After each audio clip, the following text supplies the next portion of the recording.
penegakan hukum dalam pencegahan dan pengendalian wabah penyakit menular. Tim Gabungan Peningkatan Disiplin dan Penegakan Hukum dalam Pengendalian Wabah Menular COVID-19 telah menggelar apel bersama di halaman kantor Gubernur Sumsel pada Sabtu lalu. Apel ini dipimpin langsung oleh Kepala Satuan Polisi Pamong Praja Kasatpol PP Sumsel Aris Saputra, diikuti oleh pasukan TNI, Polri, Satpol PP, Dishub, serta instansi terkait lainnya. Tim gabungan ini sendiri dibentuk kembali berdasarkan surat keputusan Gubernur terkait Peraturan Daerah Nomor 1 Tahun 2021 tentang peningkatan disiplin dan penegakan hukum serta pengendalian penyakit menular, seiring juga dengan masih diterapkannya pembatasan kegiatan masyarakat PPKM di Sumatera Selatan. Kasatpol PP Sumsel, Aris Saputra menjelaskan, adapun pelaksanaan kegiatan yang dilakukan oleh tim Satgas gabungan ini adalah mengawasi serta menindak apabila terjadi kerumunan di tempat-tempat umum, seperti pasar tradisional, taman-taman, fasum, hingga tempat hiburan, termasuk aktivitas masyarakat yang berpotensi menimbulkan kerumunan.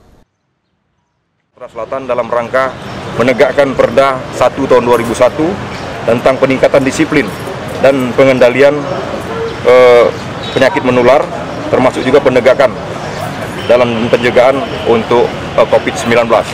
Ya, selain daripada menegakkan kembali ya Pergub nomor 37 tahun 2020. Ya, intinya adalah bahwa dengan PPKM ini masih diberlakukan di Provinsi Sumatera Selatan, kemudian dengan kondisi pandemi COVID ini juga masih belum menurun, terutama di Kota Palembang, ya, maka Satgas ini kembali dibentuk dengan harapan tentunya memaksimalkan daripada edukasi, pengawasan, dan penegakan pelanggar protokol kesehatan di masyarakat.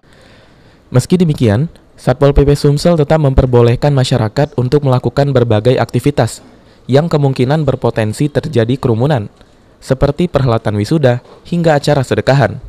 Namun, pihak yang bersangkutan atau yang bertanggung jawab dalam pelaksanaan kegiatan tersebut harus tetap izin terlebih dahulu dengan Satgas untuk dilakukan visitasi atau diberikan masukan maupun arahan.